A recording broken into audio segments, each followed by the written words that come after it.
I wanted to crawl into a hole, but in the tiny, tiny shop, there was nowhere to go, nowhere to hide. This was a long time ago, but I can still feel the heat in my cheeks as I talk about this. I was hurriedly trying to replace a ripped pair of waterproof trousers. I was in a dinghy race that weekend and I had just ripped a gaping hole in mine. I was in Salcombe and I ran into the nearest sailing shop. A very, very nice assistant came up and asked if I needed any help, which is kind of what you'd expect, right? I explained what I needed and he gathered some options, including a pair of Henry Lloyd trousers.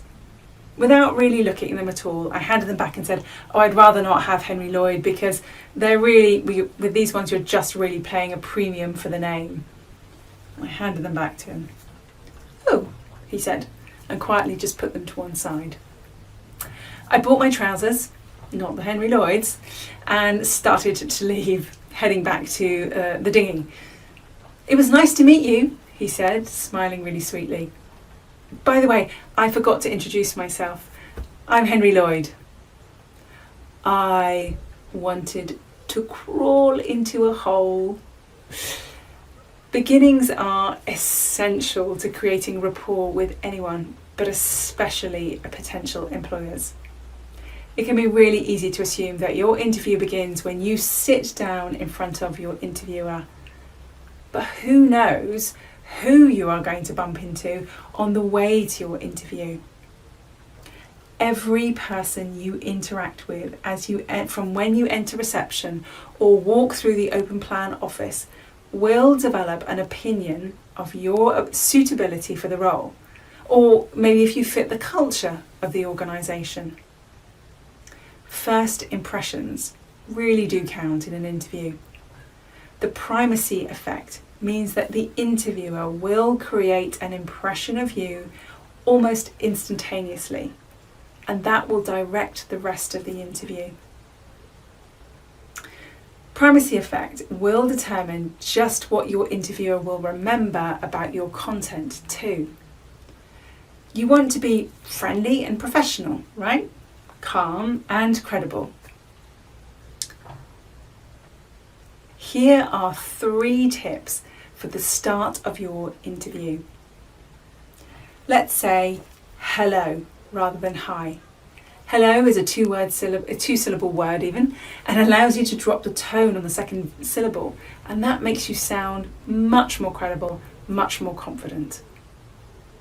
Second, have some small talk questions prepared for that pre-interview walkthrough from the office or the reception. These could be personal or professional. Think about what would be the most suitable for this particular situation, this particular organisation. Make sure you listen and respond to the answers to your questions.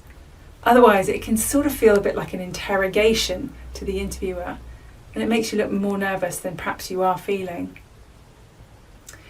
Use the primacy effect to your advantage.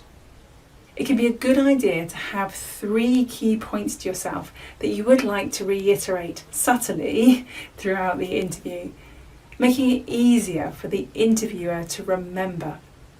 Try to mention the most important of those 3 points really early on in the interview. It means your credibility and impact will be remembered and will also differentiate you from the other interviewees. What do you do that creates a first good impression? P.S. Just to close the story loop, Henry Lloyd wasn't actually the owner at all.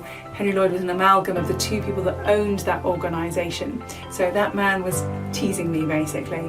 But my goodness, did it teach me a lesson that I will never, ever forget. You never know who you're talking to. So pretend everybody is your interviewer. Take care, and I will speak to you soon. Bye now.